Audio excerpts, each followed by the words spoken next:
On a assisté aux toutes premières retrouvailles entre Luka Doncic et les Dallas Mavericks depuis son trade, 3 semaines à peu près après avoir été échangé et envoyé à Los Angeles.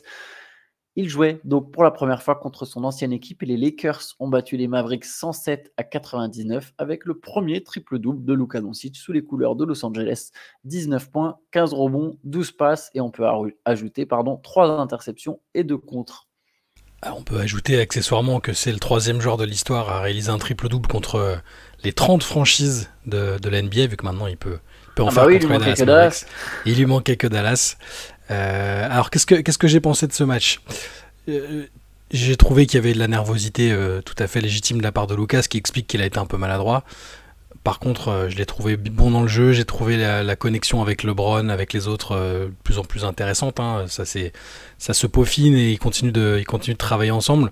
Les Lakers se sont pas mal appuyés quand même sur son playmaking, il y a eu des phases spectaculaires, des passes dont il a le secret. On commence à le retrouver, je trouve, c'est-à-dire à la fois dans le côté recherche de passes spectaculaires, dans le côté râleur, que ce soit parfois envers ses coéquipiers ou envers les arbitres. Je trouve que ça fait 2-3 matchs qu'on le retrouve sur cet aspect-là, et c'est important parce que c'est quand même c'est la nature de son jeu.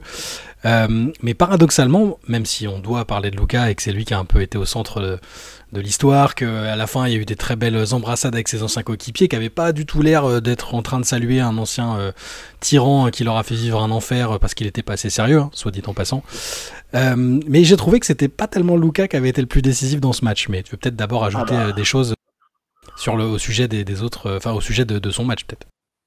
Non, mais je suis entièrement d'accord avec toi. En fait, il y a un Luka qui reprend ses habitudes, je suis d'accord avec toi, notamment quand il n'a pas la balle, et c'est pour ça aussi que les Lakers l'ont vite très mis sur le devant de la scène en le responsabilisant avec le ballon. Voilà, on a entendu Gigi Redick en parler, LeBron James en parler, donc on a le Luka qu'on connaît. Quelque part, c'est le Luka qui a mené Dallas en finale. Oui, la nervosité, t'en parlais, il y a de la maladresse, même des petits tirs de près. Il y a eu pas mal de prises à deux aussi, mine de rien, sur lui, dans le 4e quart-temps, sur lui et sur LeBron. Et ça peut venir à celui qui est décidément revigoré. Moi, je le trouve plus fort depuis le trade de Luka. Je continue de le penser. Il a retrouvé. En fait, je t'ai dit, je suis intimement convaincu au fond de moi. LeBron James, il avait fait une croix sur gagner une dernière bague. Et là, il se dit, il y a moyen. Et on retrouve un LeBron qui est plein de jus, qui court, qui défend, qui va prendre des rebonds offensifs. Je sais pas. Qui a été excellent dans ce 4e quart-temps. Il met 27 points au total avec 12 rebonds. Et il en met 16 dans le 4e quart-temps. Et parce que c'est quand même dans le money time que les Lakers font la différence. Luka aussi, d'ailleurs, a vraiment contribué dans ce 4e quart-temps. C'est LeBron qui met les points, mais Luka est le catalyseur du jeu, quoi. Non mais LeBron il est incroyable, enfin c'est au-delà des stats, tu sais, parfois il sortait des matchs même avant que Luka arrive, il sortait des matchs avec beaucoup de points, avec des stats invraisemblables pour un joueur de 40 ans. T'as raison, en fait c'est sa forme physique, je la trouve incroyable, la manière dont il court. Dans le 4e quart-temps, il y a 2 fois où ils ont fait la même séquence de jeu où Luka il balance une passe un peu quarterback pour LeBron qui est déjà à l'autre bout du terrain alors qu'il a défendu sur la séquence. Et il est facile, c'est lui qui prend le match à son compte à la fin, même si Luka a participé. Il y a aussi Dorian Finney-Smith qui a été excellent en fin de match. Et Redick, le premier truc qu'il a dit au sortir de la rencontre, c'est LeBron nous fait gagner le match, c'est lui qui take over, qui prend le contrôle des opérations en fin de match. Il a même un regard hyper sérieux, hyper déterminé. Il y a quelque chose qui a changé chez LeBron. C'était déjà, non pas qu'il était... il n'était pas sur un déclin ultra spectaculaire non plus, c'était déjà phénoménal ce qu'il arrivait à faire, mais t'as raison, il y a eu un switch, je pense qu'il se dit là à moyen ou à court ou relativement moyen terme, il y a vraiment quelque chose à faire, et on l'a vu là, quand il commence vraiment à combiner, à prendre du plaisir à jouer ensemble. Tout n'est pas parfait, il y a de la maladresse chez Luka, mais il y a vraiment quelque chose, et c'est presque ça qui m'a le plus bluffé sur ce match-là. LeBron, tu l'as dit, ça date pas de ce match-là qu'il a vraiment haussé le ton. Je le trouve bluffant. Que ce soit ça, que ce soit sur la manière dont il répond aux médias, là, il est très sérieux. En même temps, il y a plus le côté. Alors en même temps, il gagne des matchs et il a Luka Doncic avec lui, donc ça s'entend. Il semblait, t'as raison, un peu résigné, un peu impuissant face à la situation. Là maintenant, il a retrouvé l'écro, j'ai l'impression. Ouais, il y a un autre mood, un autre état d'esprit, ouais, c'est clair. Juste un petit mot sur. Donc, c'était serré. le match. Le 4e quart-temps a commencé avec les deux équipes à égalité. On a un Klay Thompson qui a mis 11 points d'affilée, si je ne dis pas de bêtises, dans le 4e quart-temps. Il prend feu, puis d'un coup, les Lakers ne paniquent pas, puis possession par possession, à la manière de Doncic et LeBron, en fait, tu vois, tout simplement, découpe petit à petit. Ils ont ciblé d'ailleurs Klay Thompson à chaque fois en attaque, de la même manière que les Mavs, Kyrie ciblait Luka Doncic. Kyrie qui a fini avec 35 points. Et ce que je trouve intéressant, c'est que les Mavs jouaient beaucoup en small ball ces derniers temps, mais ils ont préféré finir avec Dwight Powell, mettre un intérieur, alors que les Lakers ont mis leur espèce de def line-up, qui je trouve, encore une fois, a super bien marché. J'appelle ça def line-up en référence aux 5 des Warriors de la grande époque, mais en gros, avec Dorian Finney-Smith, LeBron James, Rui Hachimura, Austin Reeves et Luka Doncic. Je continue de beaucoup aimer 5. Je trouve qu'ils fonctionnent très bien. Et je crois que c'était juste après le trade ou juste après le premier match, j'avais dit faut de temps en temps faire des petits passages pour surveiller quel est le net rating de 5. Je peux t'en donner un premier aujourd'hui. Ce 5, il est à plus 10,5 de net rating. C'est quasiment l'équivalent de la meilleure équipe de la Ligue. S'il jouait 48 minutes tout le temps, après, évidemment, le net rating baisserait. Mais ouais, très bon net rating pour ce 5 qui prend que 100 points sur 100 possessions. C'est de très loin la meilleure défense de la Ligue, là, ça, par exemple. Mais ce 5, il est bon, il a plein de qualités diverses et variées. Je redis Dorian Finney-Smith qui a été peut-être un peu irrégulier depuis qu'il est là, ou en tout cas, qui n'a pas pu s'exprimer parfaitement. Mais là, sur un match comme ça, il est vraiment excellent. Hachimura a eu des bons passages. Reeves a profité de l'attention qu'il y a eu aussi sur LeBron et Doncic à plusieurs reprises. Sur la passe phénoménale que Luka fait en arrière à l'aveugle et sur le 3 points, c'est Reeves qui en profite. L'équipe, t'as raison, elle est complémentaire. Après, il faudra voir au-delà de ce 5-là, est-ce que le reste peut apporter sur une série de playoffs notamment, parce que c'est là où on les attendra aussi. Mais voilà, le bilan, c'est que Luka, il y a eu des émotions quand même, parce que c'est pas anodin. Il y en aura encore plus, à mon avis, quand il y aura le retour à Dallas. Ça va être encore une autre situation. Dallas, avec les 45 points. Ouais, mais c'est possible, ouais.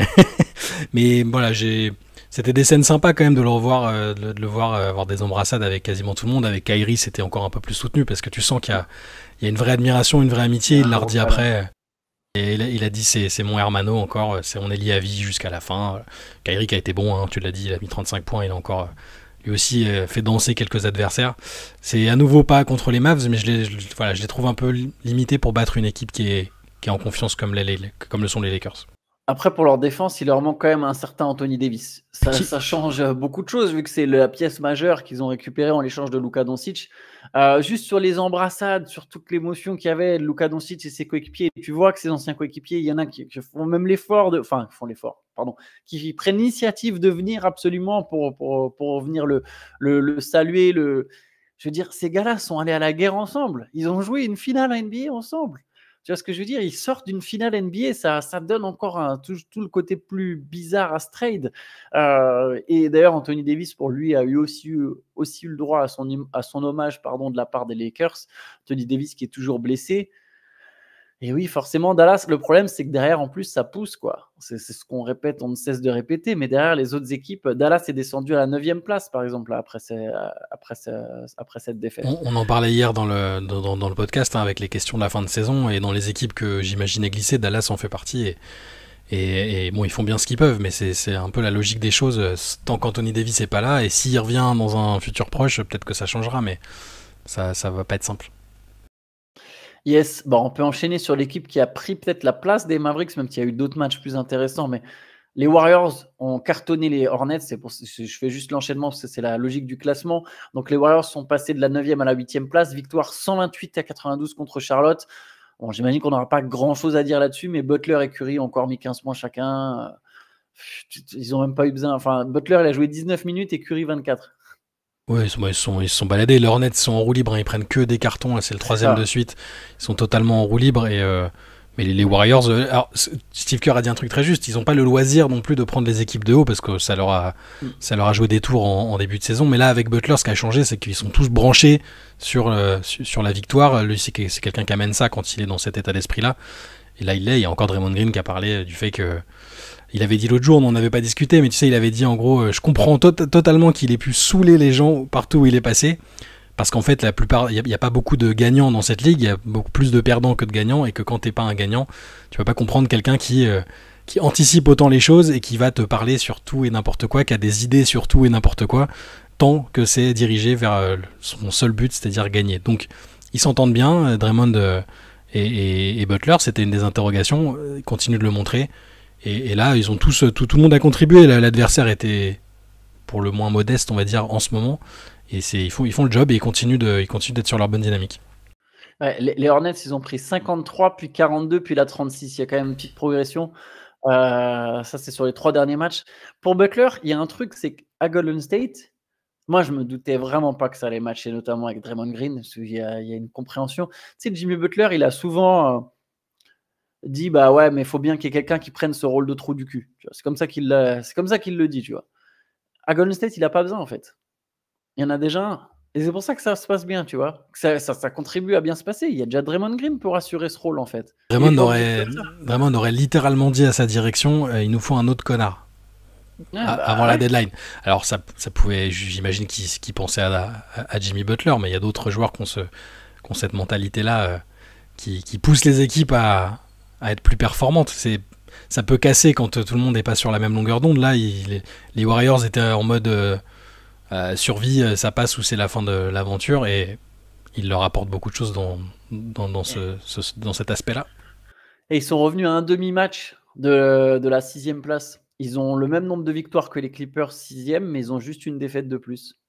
Parce qu'ils ont joué un match de plus. Et puis il reste Donc des ils sont à matchs, un demi-match. et les Rockets ils perdent des matchs, et attention, ça peut Les aller vite. Rockets ont un peu plus de marge quand même. Ouais, ça peut aller vite. Ouais, Je reviens à ce que je disais dans le podcast hier. J'ai beau avoir été un ultra enthousiaste des Rockets, quelques signaux qui m'inquiètent sur la fin de saison. Alors peut-être pas pour sortir totalement du top 5, mais attention quand même. les Rockets qui ont quand même battu les Bucks 100-97 la nuit dernière. 25 points de Jalen Green et 23 points d'Alperen Sengun. C'est vrai. C'est ma transition, pardon. Non, mais c'est Non, ma mais t'as transition raison. pour le match C'était plus sur du global. Ce match-là, j'ai pas du tout vu que j'étais sur le match des Mavs et Lakers. J'ai pas hyper suivi. Mais... Amen Thompson qui a pris une énorme faute qui a pris une faute flagrante sur une grosse faute sur Giannis qui se fait expulser, mais quand même victoire de Houston. Tu voulais rajouter quelque chose sur Golden? Ah si, peut-être les stats de Moussa Diabaté, 5 points, 4 rebonds, 3 passes, 2 contre. Et Tidjane Salin n'a pas joué par contre. Ouais. Phoenix et Memphis ont décidé de jouer l'attaque à tout va et les Grizzlies l'ont emporté 151-148 après prolongation. Avec un excellent Ja Morant, il a mis les 11 derniers points de son équipe dans le 4e quart-temps. Il a arraché l'overtime et ensuite, dans l'overtime, il a distribué. Il a notamment offert la passe décisive de la gagne à Jalen Wells. Ouais. 29 points, 8 passes pour Ja Morant. Ouais, encore un match avec porte ouverte en défense. Phoenix qui arrive pas. Phoenix, ils ont quand même eu... Il y a 5 joueurs qui ont marqué au moins 20 points. C'est quand même assez... C'est pas banal, j'ai pas les stats, mais c'est pas banal. Et ouais, Morant a vraiment pris les choses en main à la fin. Le flotteur, il restait 2 secondes, 1 seconde et demie peut-être. 1 seconde. Ah, là, Phoenix était devant, il arrache la prolongation, il était sur... tu l'as dit, il a un très très gros run, et en prolongation, il a tout fait. C'est lui qui a orchestré le jeu et qui a distribué. C'est bien pour Memphis pourrait avoir le même type de difficulté que Houston, mais c'est pas le cas. Les Grizzlies sont solides et s'accrochent vraiment à leur place. Non, mais les Grizzlies ont une attaque 100 fois supérieure à celle des Rockets. D'ailleurs, les Grizzlies, pareil, les densités changent un peu. Alors, il y a toujours une capacité à défendre par moment, mais c'est une équipe très offensive. C'est une équipe très offensive qui développe un jeu très... C'est le nouveau moderne, en fait. C'est que voilà, on refuse d'avoir plein de pick and roll. La balle circule énormément, il y a beaucoup de mouvements des joueurs et ça donne des fois des cartons offensifs assez impressionnants. Là, 151 points sans que tu aies un seul joueur qui mette 40 pions, que vraiment sur ton collectif avec 28 points de Jaren Jackson Jr. qui a fini par sortir pour 6 fautes dans le 4e quart-temps, 25 points de Desmond Bane. Enfin, tu vois, tu as plein de joueurs qui scorent. Et là, pour le coup, oui, c'était pareil du côté des Suns. Il y a 5 joueurs qui ont mis 20 points ou plus. C'était pas arrivé depuis 1990. Ah oui, quand même, ouais. Pour la franchise de l'Arizona. Cleveland a éclaté Orlando 122-82. Le Magic qui a toujours les mêmes problèmes. Une stat très simple, 5 sur 28 à 3 points. Alors qu'à l'inverse, les Cavs en ont mis 19. Donc cherche pas plus loin l'écart. 17 points d'Evan Mobley, 20 points de Ty Jerome Et Cleveland qui a repris la place de numéro 1 de toute la NBA. Ils sont toujours premiers à l'Est évidemment, mais en plus ils ont le meilleur bilan de toute la NBA. Ils sont dans une bonne phase aussi. Bon, là, ils ont réussi à museler le Magic, ce qui n'est pas hyper difficile par les temps qui courent. Il y a de l'énervement et de la frustration là au Magic, on commence à le voir. C'était assez discret jusqu'à présent, mais Banchero, après le match, il a dit c'est pas possible, faut que ça change. Ça va pas du tout, c'est bien de dire les choses. Bon, le type de déclaration qu'il y a quand une équipe ne tourne pas très bien. Mais voilà, ça tombe contre Cleveland qui est super chaud en ce moment, qui marque beaucoup, qui fait des écarts et qui a à nouveau pas eu besoin de tirer sur la corde avec les titulaires. Ça a été hyper adroit à nouveau. Voilà, très bonne prestation. Très bonne prestation de la part des Cavs qui abordent très bien le dernier virage de la saison. 8 victoires de suite. San Antonio a encore perdu contre New Orleans, deuxième fois d'affilée. Victoire des Pelicans 109-103. Alors pourtant San Antonio a mené, je sais plus, de 17 ou 19 points. 19 points, ouais. 19 points. Il y a eu 24 points de Trey Murphy, 18 points de Zion Williamson. En face, on a 20 points de Devin Vassell. On a encore un match très maladroit de De'Aaron Fox, 15 points, avec 9 passes et 6 interceptions, mais 1 sur 9 à 3 points. Je vais pouvoir rappeler à Théo qui lui a dit que De'Aaron Fox était un shooter correct à 3 points. Il est catastrophique à 3 points depuis son arrivée à San Antonio. Le quatuor dont on avait évoqué les stats de maladresse sur le dernier match, Paul, Vassell, Castle, Fox, 17 sur 48 en cumulé encore. C'est très très très maladroit, particulièrement depuis l'absence de Victor Wembanyama. Voilà. Maintenant ils sont dépassés par les Blazers, si je dis pas de bêtises. Ils sont repassés derrière Portland. Oui, j'étais déjà derrière Portland, ouais, déjà avant même ce match-là. Mais tu sais, Castle, je me souviens qu'il y a eu le trade de Fox. Ce qui me gênait un peu, c'était de voir du coup quel rôle pour Castle et tout. Il a de moins en moins de minutes. Alors qu'en plus, lui, il a sans doute quelque part l'envie d'être rookie de l'année. Alors on verra, peut-être que San Antonio va prendre une décision dans les prochains jours. Peut-être qu'il y aura une blessure diplomatique ou une opération un peu hâtive de Aaron Fox sur son doigt ou quelque chose comme ça. Mais c'est vrai que Castle, il joue là, il a joué 12 minutes. Il y a eu des problèmes de faute aussi notamment. Et le match d'avant, il avait joué combien ? Attends, je vais regarder combien il avait joué le match d'avant. 22, 13. Tu vois, son temps de jeu est légèrement en baisse. Il a moins d'occasions de se montrer parce que il y a Chris Paul, De'Aaron Fox et Devin Vassell. Et j'aime pas d'ailleurs ce tri. En fait, Chris Paul, pour moi, il devait sortir du 5 à partir du moment où Fox est arrivé. Mais bon, je suis pas convaincu que tu peux jouer vraiment avec Fox et Paul, même si Fox a un côté un peu deuxième arrière. Ça fait pas beaucoup de taille, pas beaucoup de défense quand même. Ça semble pas très naturel, effectivement. Enfin, pas beaucoup de défense à ce stade de la carrière de Chris Paul, effectivement. Et ouais, je suis assez d'accord avec toi. Je pense que là, il devrait sortir du banc. Il restait Boston qui a battu Toronto 111-101. Les Celtics qui eux aussi fonctionnent plutôt bien en ce moment. 24 points de Jalen Brown, 22 points de Derrick White. Torrey Craig était dans le 5 majeur. C'est quand même une addition dont on parle peu, mais c'est une indication intéressante en tant que 8e homme des Celtics quand même, Torrey Craig. Ouais, bon petit joueur. Il manquait beaucoup de monde. Ouais, il n'y avait pas Porzingis, Jrue Holiday, alors Ford, ça continue de gagner sans grande difficulté. Boston est sur une autoroute là. On en parlait hier, mais je les trouve très très très sereins depuis quelques temps.